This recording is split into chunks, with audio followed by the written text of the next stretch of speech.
Welcome to another lecture with Professor Dennis. This one is part one of the index card game. The index card game is one way of organizing your paper. It allows you to have items that you can physically handle and manipulate to move data, quotes, facts, and statistics that allow you, that you are wanting to use for your paper. It also allows you to see if you're using too many quotes before you even begin the writing process. In addition to this, the index card game helps you to visually see if you are relying too heavily on one source for the various layers of your paper. In short, it allows you to evaluate your own writing before you even begin the writing process. Before we start, who here has been required to write index cards for a research paper before? Show of hands?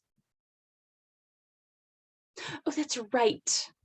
I've been required to do this in two different settings, and I want to tell you about each time because one time was certainly less pleasant than the other.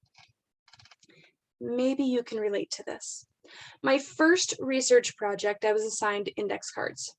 I remember compiling over 100 cards of data on a topic I loved, the paranormal and paranormal investigation. I came prepared to class with my stack of just over 100 cards by the time I was done. I received my points for completing them, and that was that. Great. Now, what do I do with these cards? No one showed me. I received a C on that paper because I had no idea how to put all of that research into a paper, and I was so frustrated because I felt like I'd wasted all of my time with the research and that specific part of the project. Fast forward to my composition level 2 course. I was assigned index cards. I moaned, I groaned, I practically led a revolt against the professor. The professor, however, was prepared for this and told me not to worry. He said, "By the time I finish showing you how to use them, you'll be glad that you did." And he was right. The paper was so easy to write. It practically poured from my fingertips by the end of it all.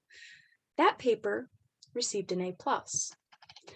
For those of you who have encountered the index card method before and have not been taught, get ready to learn just how useful these cards really are. For those of you who have never used this method before, be grateful that you're learning the right way the first time. In order to use the index card game, you will have to understand a few things first. You will need to know the difference between a quote, a paraphrase, and a summary. Next, you will need to know what information you will have to include for each of your index cards.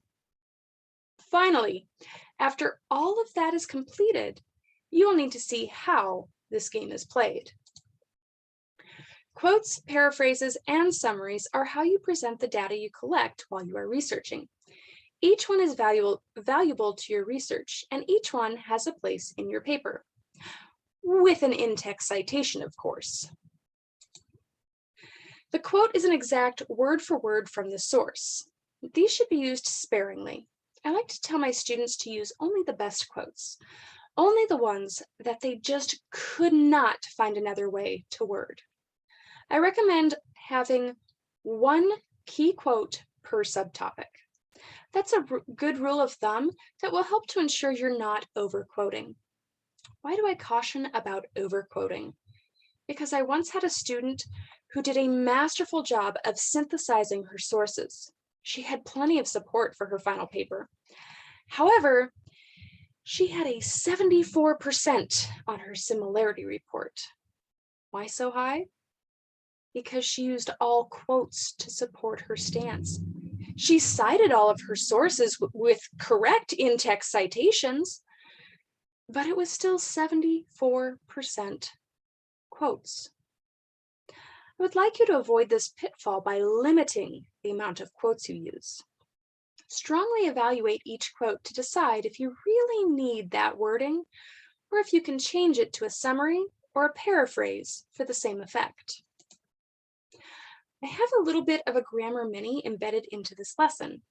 I want to show you an exact quote, and then I will show you how to alter a quote if you need to take out a minor segment or to add in order for the quote to fit into your writing.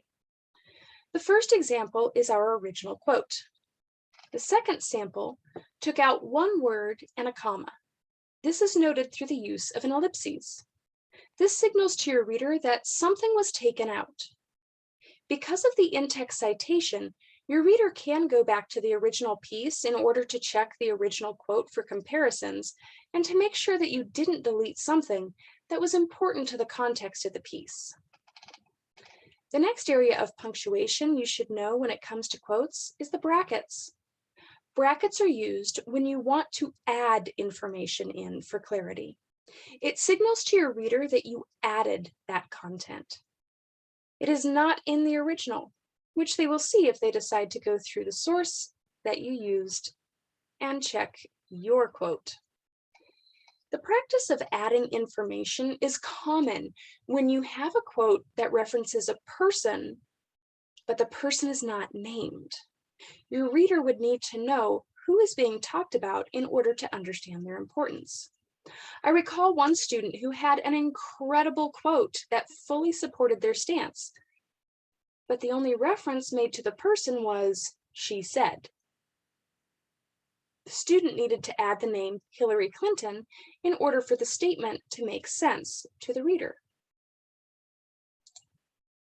Next is the paraphrase. The paraphrase is when you take a sentence or idea from your source and put it into your own words. Please note that you do still need an in-text citation for a paraphrase because you took the idea and content from your source. With a paraphrase, you also need a completely new sentence structure in order to avoid mosaic plagiarism, which you can learn more about in my segment on plagiarism. Here I have for you the original quote so that you can see how I changed the sentence structure around, as well as the wording. One key way to do this is to read over the sentence or segment you wish to use in your paper. Read and reread this area for a few different times. Once you think you have a strong understanding of the concept, set the source aside and write out your own words what that source is saying. That's exactly what I have done for this sample here. Our final way of presenting information in a paper is the summary. The summary is taking a large chunk of text and pulling out only the best information. I had one student who compared the summary to Cuban coffee. At first, I was a bit confused by this comparison, as I'd never had, let alone heard of, Cuban coffee.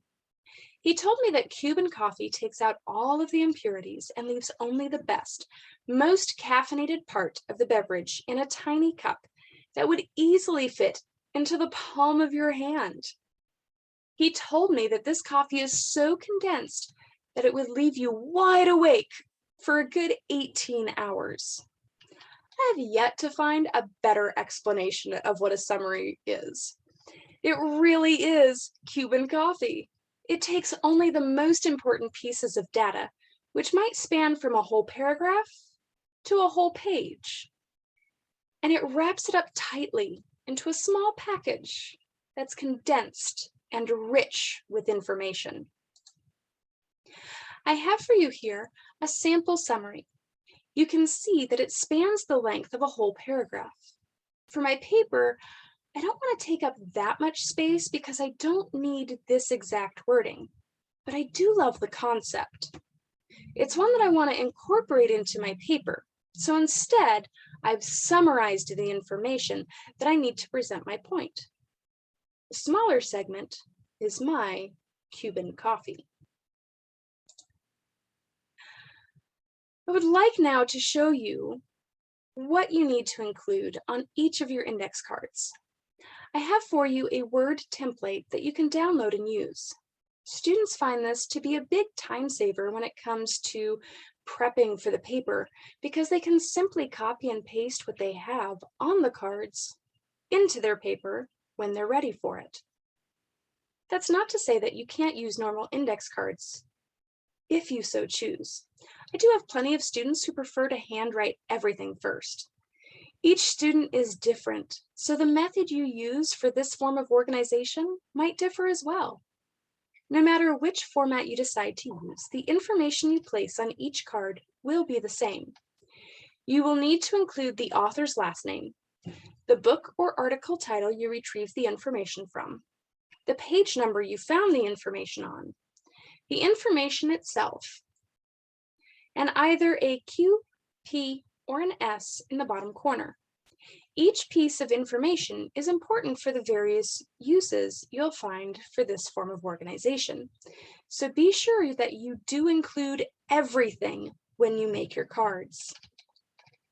I have a sample I'd like to show you so that you can see where everything goes and how to use the template. We're going to go to a new share. And as you can see here, I've filled in the top 3 with information. I have my author last name, and I have my page number. And it's a book title, so it's going to be in italics. If it was an article title or a short story, it would be in quotation marks. I have my next piece of, I have my information. This one is an exact quote, and so I put it as a quote. I have my next source, the page number I found it on, the book title in italics because books go in italics, articles go in quotations, the information, and this is a summary.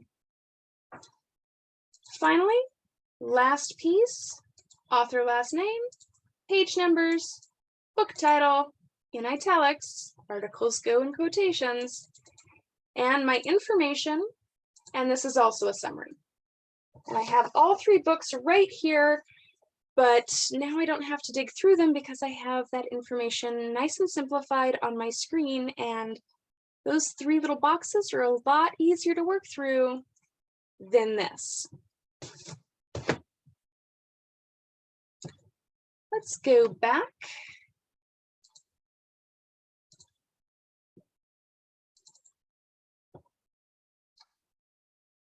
So now that you can see where to put the information, how to use the template, the only thing left for you to do is to create your own cards. The number of cards will depend on the length of your paper. A good rule of thumb is approximately 3 cards per page requirement. In other words, look at the assignment you have been asked to do. Look at the number of pages required. Take that times 3. That's about how many cards you want to aim for. As you research, you may find that you end up with more cards. Just don't go overboard like I did my first time and end up with over 100 cards for a 5-page paper. That's a little excessive. In order to prepare for the index card game, you will need to do some prep work. You will need to craft your thesis statement. For more on that, watch the thesis statement segment. You will then need to pull specific details from your sources that you feel will support your thesis statement. Each piece of information will have to go on its own index card. You cannot double up. Trust me on this one. Individual pieces of data, individual cards. Finally, if you've been assigned index cards in an online classroom, I would suggest using the template provided so that you can upload a digital copy for this assignment. It'll save you from having to take a picture of more than a dozen cards to upload for the same assignment. Go ahead and stop here. You can come back to part 2 when you've finished all of your preparations. Or you can continue to part 2 just to understand why you're doing this level of preparation and what it means for your writing before you dig into this project. Thanks so much, and I'll catch you on the flip side.